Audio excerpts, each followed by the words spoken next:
Hello and welcome to another edition of Rays of Hope, brought to you by the Purchase Area Sexual Assault Center. For those of you who don't recognize our new name, we're formerly known as Rape Crisis. I'm your host for today, Mary Foley, and I'm so glad that you've joined us. We have a very special program in store for you. We're going to be talking about something that I hope that you will take to heart and get involved with, and that's volunteerism. We're going to be highlighting our volunteer department, and we're going to show you more personally the folks that make what we do possible, and that's our volunteers. And so we have very special guests with us today. We have Lynn Russell. She's our Director of Volunteer Services, so welcome, Lynn. Thank you. And we have Liz Romain. You are a senior volunteer. How long have you been with the Purchase Area Sexual Assault Center? It's been over 10 years now. And I think before, in the break, we were talking about possibly 13 years. We're going to tally those numbers, but a long time, over a decade. So you've got a lot of experience to share with us and our viewing audience today. So welcome. Thanks for taking time out of your schedule to come. Well, I tell you what, Lynn, I'm going to look to you to sort of set the stage for us today in terms of the volunteer department of the Purchase Area Sexual Assault Center. For the rest of the program, we're going to call that PASACs, so we don't have such a mouthful. How long have you been with the center, and what is your job? I have been with the center since May of 2005, so about a year and a half. And I am the Director of Volunteer Services. I work with a staff of over 49 volunteers. Wow. They are volunteers in different aspects, whether it be medical or crisis line, or just special events or some office assistance. I see. Okay, so for our viewing audience, all those terms sound very commonplace to you, but for our viewers, kind of break that down for me. What is a crisis line volunteer and a hospital volunteer? We have a crisis line that is open 24 hours, which is our 800 number. We have a staff of volunteers that are there. They're on call, not at the center itself, but from their own homes. That someone, if it's in crisis, whether something happened to them just now or if it happened to them years ago when they were a kid and they're having feelings about it now, there's someone there that can call and they can talk with that are a trained volunteer in helping them to deal with that at the moment and then to get into our center for our services. I see, so that maybe they could connect for therapy services by our licensed therapist. So they're sort of there to field that immediate crisis, whatever that may be. For just that initial crisis there. They're not therapists. Okay. So they're just there to kind of help, to be a support and to listen. Sure. And then refer them in for the therapist to help. Okay, and so before we get into all the other aspects that you mentioned, I'd like to sort of bring you in a little bit. Do you serve on the crisis line? Yes, I do crisis line and hospital calls. Okay, so you will have something to share to both of those. So Lynn has sort of let us in on that to sort of field that immediate crisis. What has been your experience in terms of being that other voice in that crisis situation? What's it been like for you? I have always enjoyed doing what I do. I feel that we are on the front lines and that we are the link between the victim and the crisis center. Without volunteers, a lot of these victims would go unnoticed. Exactly. And I feel that the need for volunteers is great. Without us, they wouldn't know there was a crisis center. They wouldn't know there was hope. I think that's very well put, and I think that you are exactly right. I can only imagine the courage it must take for a victim to pick up that phone, not knowing what they're going to encounter, to get somebody that's trained and able to handle that situation. For a viewer that maybe we've piqued their interest, they think this is something that maybe I'd like to do, but I wouldn't know what to say, I wouldn't know how to handle it. What would you say to them in terms of your training? If you have a heart, you'll know what to say. You'll know what to do. Your first few times would be nervous. You don't know what to do. But a lot of times the victim is going to tell you what they need. I see. In many instances, I've had victims ask me, would you hold my hand? I need a hug. I just need you to be in the room with me. I need you to be here when the doctor's here. And you're talking now about hospital advocacy, yes, which we will explain further. But but you're saying that the victim will let you know what they need. And then in terms of training, the center doesn't just throw you into the crisis line situation. We do train our volunteers, and we're required to do that by the state. Lynn, can you talk a little bit about the training that a person would receive? The training is after the application process and the background check. Okay. We do a 40-hour training. Some of that is with an at-home study manual. The rest is at the center, and I do the trainings. All our trainings are free, so you're well trained to handle, the types of situations that might come up. Okay. And there's always a staff member that you can ask if something comes up that you don't know how to handle. I see.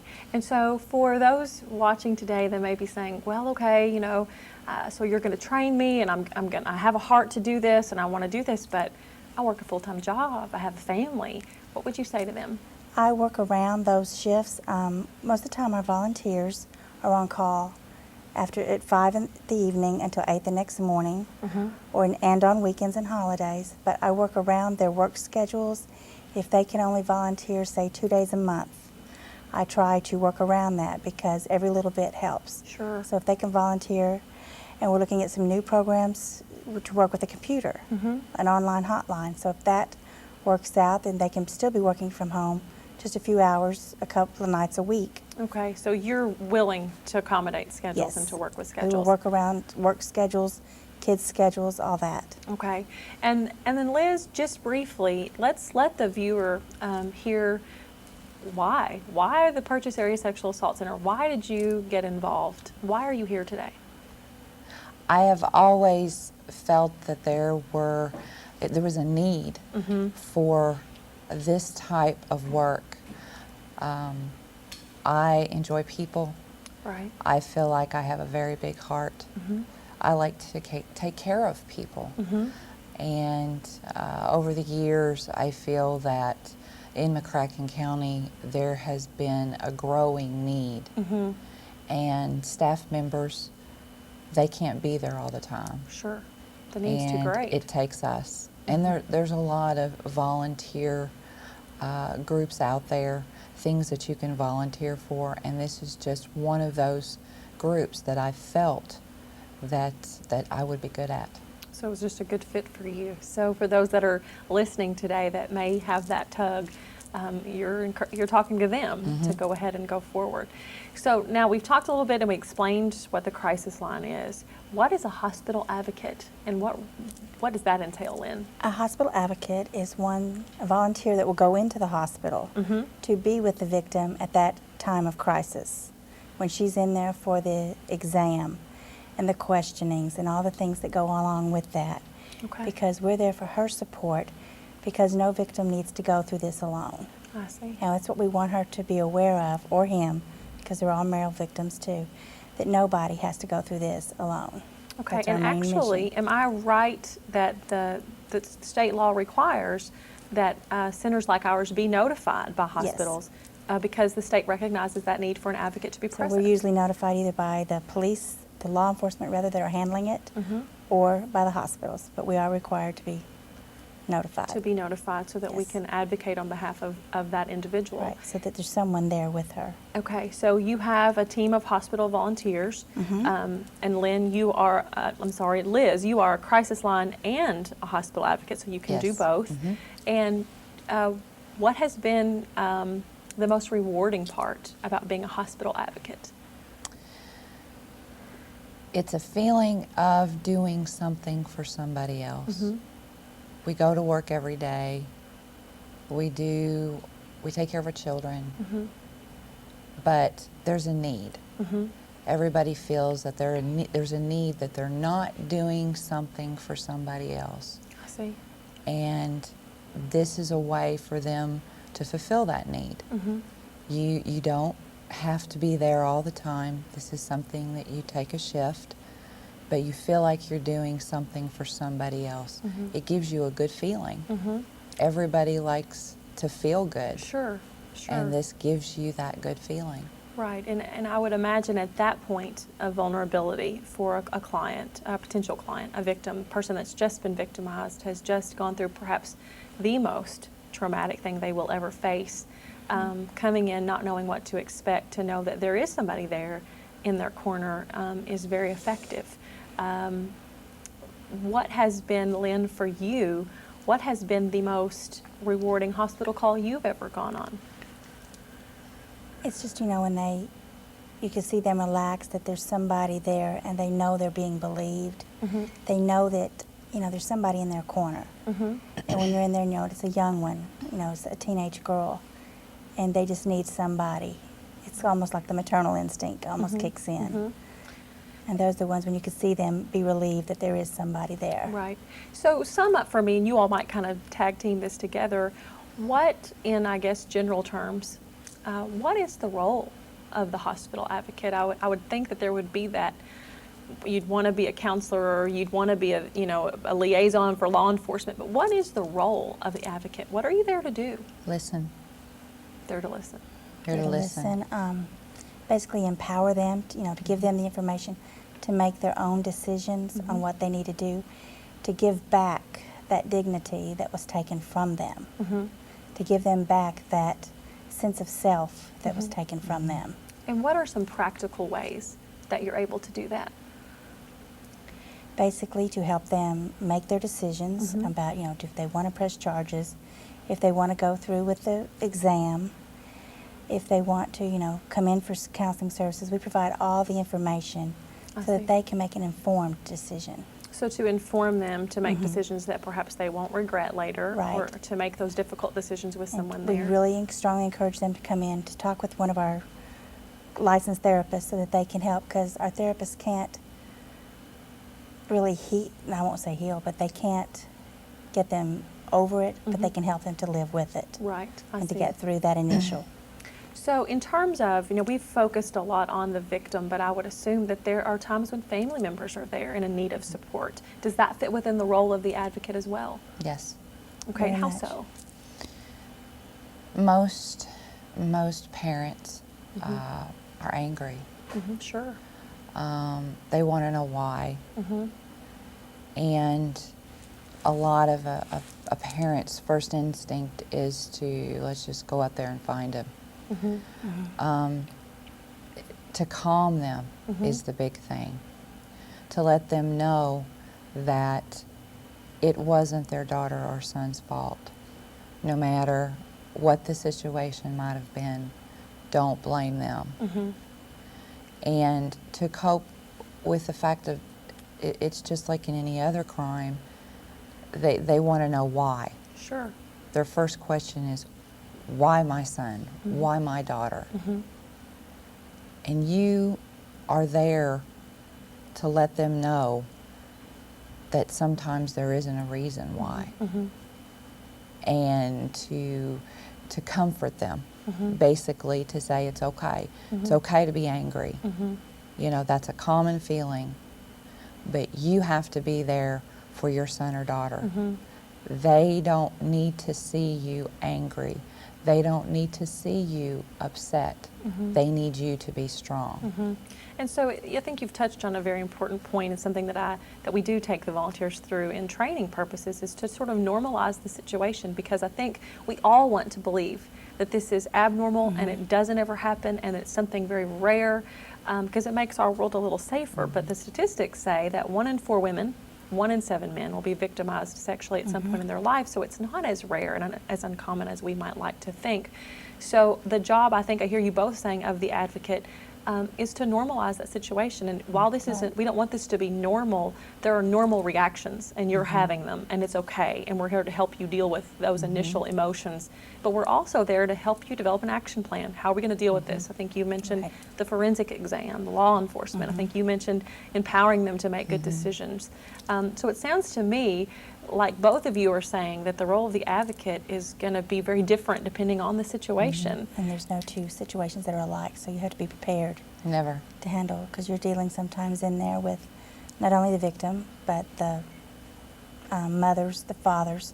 Sometimes grandparents are there. Sure. It's just a lot of different boyfriends, fiancés, husbands, a lot of different family members that you kind of have to be prepared to work with and help them to deal with their feelings. I see. So we've talked about crisis line, we've talked about hospital, we've talked about training. No two situations are alike. We may have some viewers right now that are feeling a little overwhelmed, like I could never do that. It seems too intense. So we're going to take a quick break. And what I would like to do when we come back is take this general information and make it a little more personal. Both of you have been in the hospitals, you've been on the crisis line. how do you handle it and what gives you the strength, and then talk just personally about why it's important and why we need volunteers. You've been doing it for 13 years, so there's something in it that keeps you coming back week after week. So if you will stay with us, we will be back in just a few moments to give you some more information about volunteering for the Purchase Area Sexual Assault Center, hopefully give you an inside personal look at what it's like, the rewarding parts, the difficult parts, but why volunteerism is critical to the life of the Purchase Area Sexual Assault Center. We're going to leave you with some statistics that are shocking, but they're necessary for you to see so that you can understand the scope of the problem in our area, but help us focus on the solution and choose to become a part of what we do. We'll see you in just a few moments.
Hello and welcome back to another edition of Rays of Hope. For those of you just joining us, we're talking today about volunteerism and the importance of the volunteer team to the Purchase Area Sexual Assault Center. And today our guests are Lynn Russell, the Director of Volunteer Services, and Liz Romain, a veteran volunteer that's been with the center for 13 years. Thank you both so much for joining us again and for the information you've already given to us. Just to sort of review, we've talked about the different types of volunteering, crisis lines specifically, and hospital advocacy, which is what you do on our behalf. And what I'd like to do in this second half is really move from that general to that very specific personal experiences that both of you have had to give the viewer an inside look at the severity of the crime that we're dealing with, but also the hope that the Purchase Area Sexual Assault Center is able to provide. So Liz, I'd like to start with you. You've been doing this a long time. You have tons of stories and tons of rewarding stories as well as difficult stories. And I'd like for you just to take a moment to share from your heart, what has it been like to volunteer? Give us an inside look from the moment that call comes to you throughout the process. I got called. I was called. It was late in the evening. Usually you get calls in the afternoons most of the time. Staff will take care of things and, during the day. I got a call to be at Western Baptist Hospital. And when I went to the hospital, I was met with the investigating officer and also the police department. And usually I ask them what room they're in, that type of thing, where they're at. So I entered the room. And it was difficult at first. The scene was very difficult. And sometimes that happens. That's not on a regular basis. This female had been brutally raped and left for dead. Wow. So your first thought is, what do I say? What do I do? Can I run out the door? I need to get away. But my second thought was, what if it was me? What if I was laying on that gurney? Who would help me? And the nurses were there, doctors were there doing what they could as far as medically. That's what they're there to do.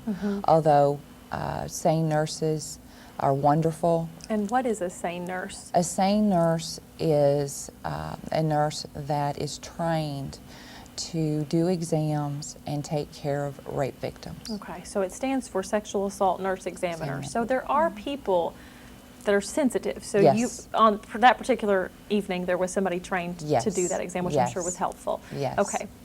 So she was there, she was doing her exam, she was doing what she needed to do medically to take care of this female, because that's the number one priority at that point, is to take care of the wounds, take care of physically if she's okay. All I did was I took her hand. And at that point, I knew that's where I was supposed to be. I wasn't supposed to be home watching the football game. Right. I wasn't at home supposed to be playing a game with my son. I gave up my time because that's where I was supposed to be. I see. There was no family. There were no friends. I was all she had. Right. And I stayed through the whole thing, stayed through the examination, and she wouldn't let me go. But I knew that she was taken care of. Right. When she left the hospital, they admitted her. And when she left to go to her room, the last thing she said to me was, I don't know what I would have done without you. Wow. And what was that like for you? It was like getting a Christmas gift. It was the best compliment that anybody could ever give me. Because when I went home, although it was horrible to begin with, it ended up the best thing that could have ever happened to me. And if I could get anyone or convince anyone to become a volunteer, is if you love people and you care about people, this is the best thing that you could ever do. I see. And I think that's I couldn't have said it better myself. I mean, you can tell that's coming from your heart, and I can only imagine what it did mean at that moment for that individual who felt like they had no one and then did have an immediate bond. And I know in my experience in going to hospitals for some of those calls, it's amazing the bond that forms so quickly in that moment of crisis. And really, and I think I'd like to echo what you're saying to the viewer, the training is important, and we require that so that you don't do any damage. Right. But really, it's just that basic human service to be there. I'm here for you. I'm supporting you, and it's going to be okay. Lynn, you are obviously on staff, so you have taken after-hour calls, but also during-hour calls. And when I talk to folks, they find that very strange, that assaults and things happen in the middle of the workday. What would you say to them, and what has been your experience? Well, they do happen because sometimes they might happen earlier that morning or late that night before. And actually the victim does not go to the hospital till she discloses to someone else, and they encourage her to go to the hospital because she may not go out of fear, and she may just be intimidated and not want to disclose. She may be feeling guilty, because a lot of times victims will feel guilty thinking it was their fault, which it's not, but they have a tendency to do that. So they go to the hospitals during the day. At that time, if they call, then I go, or one of the other staff members if I'm otherwise can't go. And to go in and be able to help them through that, interesting to see the parents, to calm them down. I had one case where I went in and the dad didn't even go in with the young lady. But after I went out and talked to him, he came back in, and to see him just put his arms around her and tell her he loved her, that's what she needed.